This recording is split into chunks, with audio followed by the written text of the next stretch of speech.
entrada principal de las cuevas de los Tallos se sitúa al oriente de la cordillera de los Andes, en la cadena montañosa del Cóndor, a casi 1 kilómetro del río Coangos. Es el hábitat de un ave llamado tallo, la cual da su nombre al sistema de cavernas. Es un ave nocturna de plumas marrones y pico de gancho que habita dentro de la cueva junto con miles de murciélagos. Pasa sus días en la oscuridad y sale por la noche en busca de fruta. Sus pichones son gordos y son el alimento favorito de los shuar. Es la razón por la que desafía las profundidades del sistema de cuevas, los capturan y reducen a aceite. Desde tiempos ancestrales, el pueblo indígena shuar de Ecuador ha estado ingresando a un vasto sistema de cuevas en las estribaciones orientales de los Andes, cubiertas de selva. Descienden utilizando escaleras hechas de enredaderas a través de 3 entradas vertiginosas, la mayor de las cuales es un pozo de 65 metros de profundidad que conduce a una red de túneles y cámaras que se extienden, hasta donde sabemos, durante al menos 2,85 millas. Los shuar, indígenas de la región, son guerreros legendarios, antiguamente llamados jíbaros, conocidos por achicar las cabezas de sus enemigos. Tallos es administrado y protegido por la tribu, y los visitantes deben respetar las costumbres locales. Teo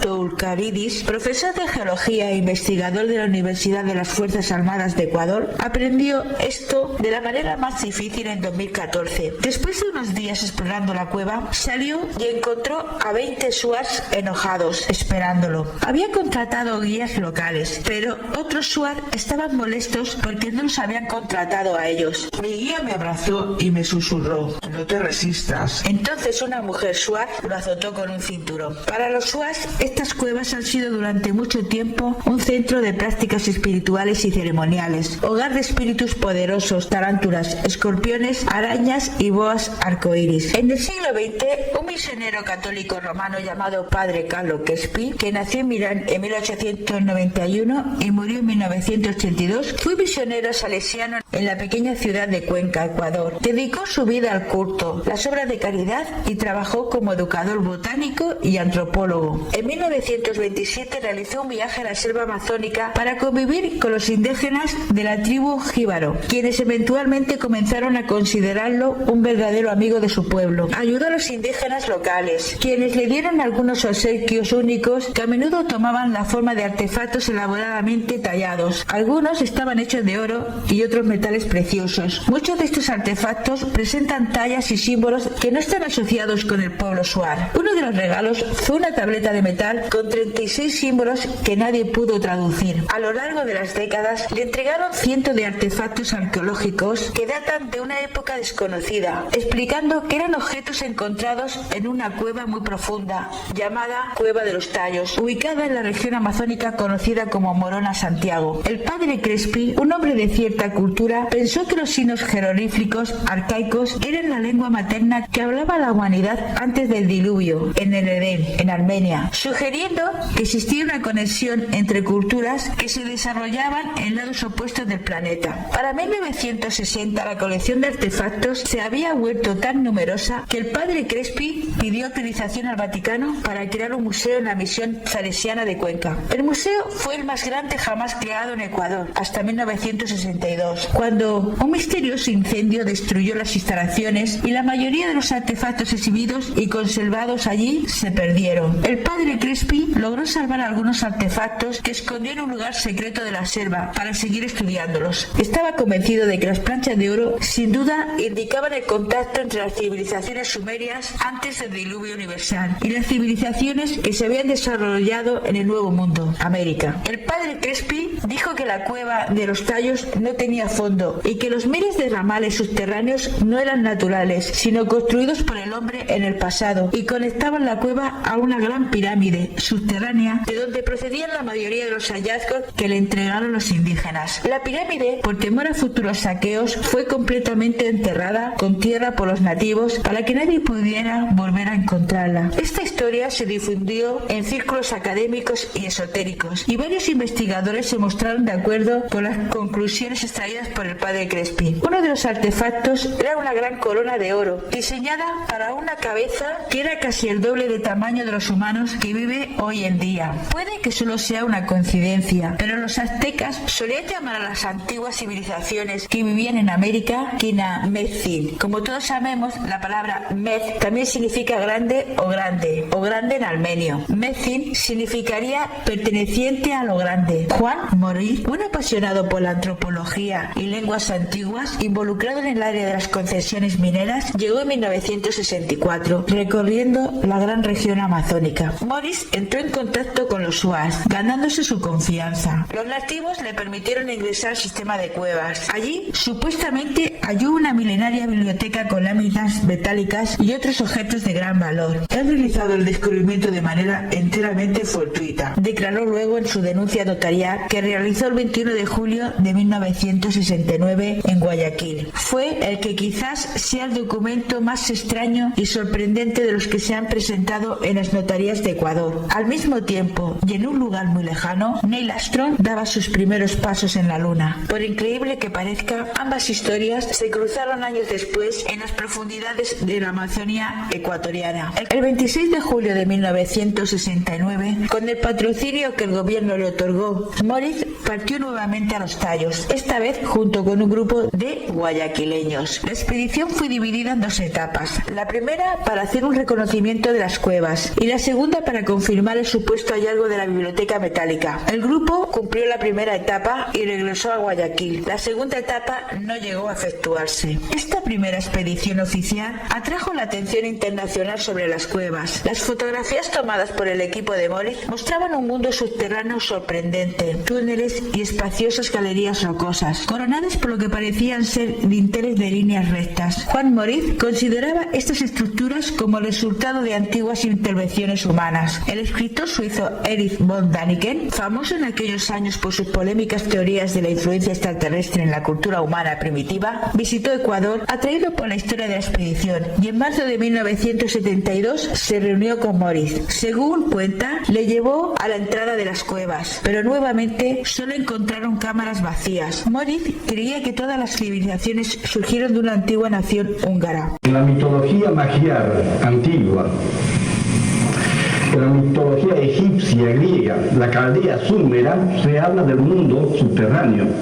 Esas son las huellas antiguas para llegar a concretar en el Ecuador, para abrir un nuevo camino, una nueva entrada. Pero conozco muchas otras en el Perú, en Bolivia, en el lago Titicaca, concretamente en Sacsayhuamán, en Cusco, y muchos otros lugares donde se puede descender.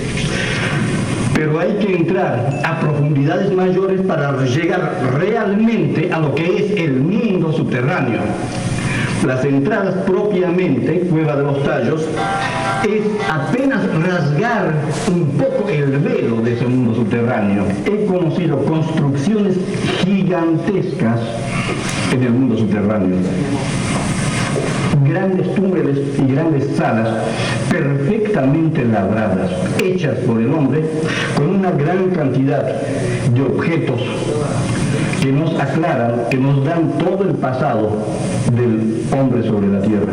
Mientras que Moritz interpretó las estructuras de la cueva como evidencia de una antigua civilización húngara, Däniken fue un paso más allá. Extraterrestres habían construido una ciudad avanzada y la habían sellado. La ciudad perdida de la Atlántida en realidad había estado en lo profundo de las cuevas de los Tallos. Von Däniken tuvo en sus manos el documento notarial de Moritz y sacó copias del material fotográfico de las cuevas. A los pocos meses de la reunión, Däniken publicó la información en su controvertido libro El oro de los dioses. Doctor Gerardo Peña, cuando von Däniken le pidió a Moritz pruebas de la biblioteca metálica, este le dijo que debían dirigirse al Museo del Padre Carlos Crespi en Cuenca, en donde había placas similares a las que él vio en las cavernas. Pero con una fantasía semejante de que él había sido miembro de la expedición Moritz del 69, de que con Moritz penetró dentro del mundo subterráneo, y lo que es más fantástico e increíble, que con sus ojos había dado fe de la existencia de este tesoro fabuloso, inimaginable, que es un legado cultural de civilizaciones pretéritas. ¿Cómo lo íbamos pues a respaldar? Inspirado por el libro de Däniken, el explorador Stalin Hall contactó a Moritz y comenzó a planificar una expedición más grande. La historia de las cuevas, su pretendido tesoro y las fotografías en el oro de los dioses causaron tal revuelo en Europa que 4 años después, en 1976, el gobierno británico financió la más grande misión a los tallos realizada hasta ahora. La Junta Militar, que en aquella época gobernaba el Ecuador, prestó su total colaboración a la nueva expedición. El líder de la expedición fue el ingeniero escocés Stanley Hall. En una entrevista con el periodista Alberto Borges, Juan Moritz dijo que Hall lo invitó a unirse a la expedición, ofreciéndole una especie de jefatura asociada y los recursos para llegar al lugar exacto de su descubrimiento. Moritz también contó que no se llegó a ningún acuerdo debido a que los ingleses rechazaron sus condiciones, entre ellas la de ser nombrado jefe único de la expedición o la de preservar in situ su hallazgo. Fue una de las exploraciones de cuevas más grandes y costosas jamás realizadas. La expedición incluyó a más de 100 personas, entre ellas expertos en una variedad de campos, personal militar británico y ecuatoriano, un equipo de filmación y el astronauta Neil Armstrong, el primer hombre en pisar el suelo lunar, descendió a las cuevas en agosto de 1976. El equipo también incluyó a 8 espeleólogos británicos experimentados que exploraron a fondo la cueva y realizaron un estudio para producir un mapa detallado de la caverna. No hubo evidencia de las afirmaciones más exóticas de von Däniken, aunque algunas características físicas de la cueva se aproximaron a sus descripciones y se encontraron algunos elementos de interés zoológico, botánico y arqueológico. El grupo de 16 personas que Moritz reunió en 1969 quedaba pequeño en comparación al centenar de científicos y militares de la nueva expedición. Los ingleses aportaron 1 millón de libras esterlinas. El ejército ecuatoriano se hizo cargo del despeje de una zona de aterrizaje cercana a las cavernas y de la logística para el traslado de 45 toneladas de equipos, víveres y personal a la selva virgen. 10 vehículos de transporte, además de 3 aviones, una avioneta y 2 helicópteros de las Fuerzas Armadas ecuatorianas fueron utilizados para un total de 42 viajes, en comparación a la expedición de Moritz en 1969, que contó con 43 mulas y un arriero. Lo que encontraron los asombró. En el interior, en lugares donde habría sido imposible cargar maquinaria, había pasadizos de piedra que parecían haber sido cortados en ángulo recto y luego pulidos. También descubrieron un lugar de enterramiento que data de 1500 a.C. El cadáver, como sorprendido por la repentina intrusión, después de tantos siglos de soledad, se deshizo en polvo al tocarlo. Escribe Hall en Tallos Gold, su libro sobre la expedición. Aunque el equipo no encontró la biblioteca de metal, la gente sual local declaró que habían investigado la cueva equivocada y que la ubicación de los tesoros debía mantenerse en secreto para toda la humanidad. En Quito, luego de regresar de la selva, el periodista Carlos Vera le preguntó: ¿qué fue más emocionante, explorar la luna o la cueva de los tallos? A lo que Neil Armstrong respondió: es difícil comparar, pero en ambos casos uno siente que va a zonas desconocidas y se aprenden nuevas cosas. En esto último son experiencias similares. En 1991, un tripulante ecuatoriano llamado Petronio Jaramillo afirmó haber ingresado a la cueva a través de una entrada secreta en 1946. Afirmó que tuvo que sumergirse en el agua, nadar a través de un túnel submarino y luego salir a la superficie. Describió vagar por cámara tras cámara de reliquias antiguas, incluida una gran sala de libros hechos de oro y otros metales. Libros con escritura irreconocible. Jaramillo murió antes de que pudiera mostrarle a alguien dónde estaba ubicada la cueva. La cueva de los tallos, con su misterio y controversia, es uno de los lugares más únicos y especiales de nuestro planeta. Sus entradas ocultas y complicadas en mitad de la selva amazónica, además de los hostiles indígenas Shuar, hicieron que se mantuviera inaccesible durante décadas. En aquellos días, el Ministerio de Defensa ecuatoriano publicó el primer informe oficial de la expedición británico-ecuatoriana. En él se limitaba la extensión de los túneles a 5 kilómetros, contradiciendo la afirmación de Moritz de un extenso sistema de túneles. En cuanto a su origen, el informe sentenciaba: las cuevas de los tallos no constituyen un monumento arqueológico, como se ha venido afirmando en estos días, sino uno geológico. El Ministerio de Defensa también incluye el siguiente párrafo: su descubrimiento no puede atribuirse, por tanto, ni al señor Moritz ni a la determinada ciudad. Los desmentidos a sus afirmaciones eran recibidos por Moritz Morris con aparente indiferencia. La ausencia de evidencias sobre el supuesto hallazgo de 1969 no ha evitado que las cuevas de los Tallos continúen ligadas a la figura de Morris, hombre callado y hermético para quienes lo conocieron. En su momento, el periodista Alberto Borges trató de descifrarlo. Hay algo sumamente extraño en el comportamiento de Juan Morris, ajeno aparentemente al interés económico, excepto de esa enfermedad que se llama la gloria, modesto y silencioso. Parece situado en otra dimensión, más allá de los límites humanos de cualquier tipo de egoísmo. La colección del padre Crespi fue comprada por el Banco Central del Ecuador y actualmente se encuentra almacenada en sus bóvedas del museo. Un pequeño subconjunto de artefactos que fueron fotografiados y filmados en la década de 1970, que consisten en tallas de oro y figuras sumerias, está realmente desaparecido y nadie parece tener la respuesta sobre dónde están ubicados y cuál es su significado. En las propias palabras de Neil Armstrong, la conclusión de nuestro grupo de expedición fue que las cuevas eran enormes formaciones naturales, sin láseres, sin biblioteca de oro y sin extraterrestres. Von Däniken, a pesar de haber admitido que sus afirmaciones sobre el oro de los dioses eran mentiras en una entrevista de Playboy en 1974, sugirió que Armstrong había sido engañado para desacreditarlo. Según la evidencia, todo experto sabe que hay cientos de cuevas diferentes en Ecuador. La nueva táctica de Von Däniken era afirmar que cualquier cueva que alguien visitara, y muchos lo intentaran, era la cueva equivocada. Aunque nunca diría cuál podría ser la cueva correcta, más tarde afirmaría que Hall conocía la posición exacta de la verdadera cueva y que deliberadamente fue la incorrecta para proteger la biblioteca de metal de la exposición al tipo de personas equivocadas. Cuando uno baja a la cueva de los Tallos o cuando bajas a los túneles de Cartago en Costa Rica y te das cuenta de que hay 80 metros, por lo menos los que yo he visto, de muros perfectamente escuadrados, que no son naturales, que son obra humana,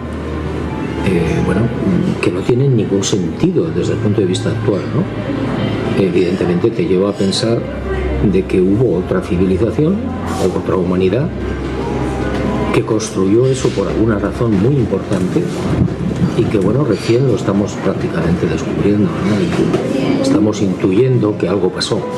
Para llegar a la cueva de los Tallos hay que conducir hasta el este de Quito, la capital del Ecuador, durante 8 horas a lo largo de caminos angostos y llenos de baches que se petean a través del bosque nuboso sobre la cuenca del Amazonas. Hay que detenerse en las afueras del pequeño pueblo de Méndez y caminar por un sendero hasta la orilla del fangoso río Santiago, donde se verá a los lugareños que transportan 150 libras de fanegas de plátanos sobre sus hombros, bajarse en una larga canoa de madera y deslizarse por las cascadas hasta el comienzo de un sendero de tierra, caminar 5 horas en la humedad sobre la montaña Puntilla de Coangos, luego hasta la cumbre de Bocana de Coangos. El sendero termina en un claro con 3 chozas de paja, hogar de una docena de Shuars, la antigua tribu que guarda la cueva.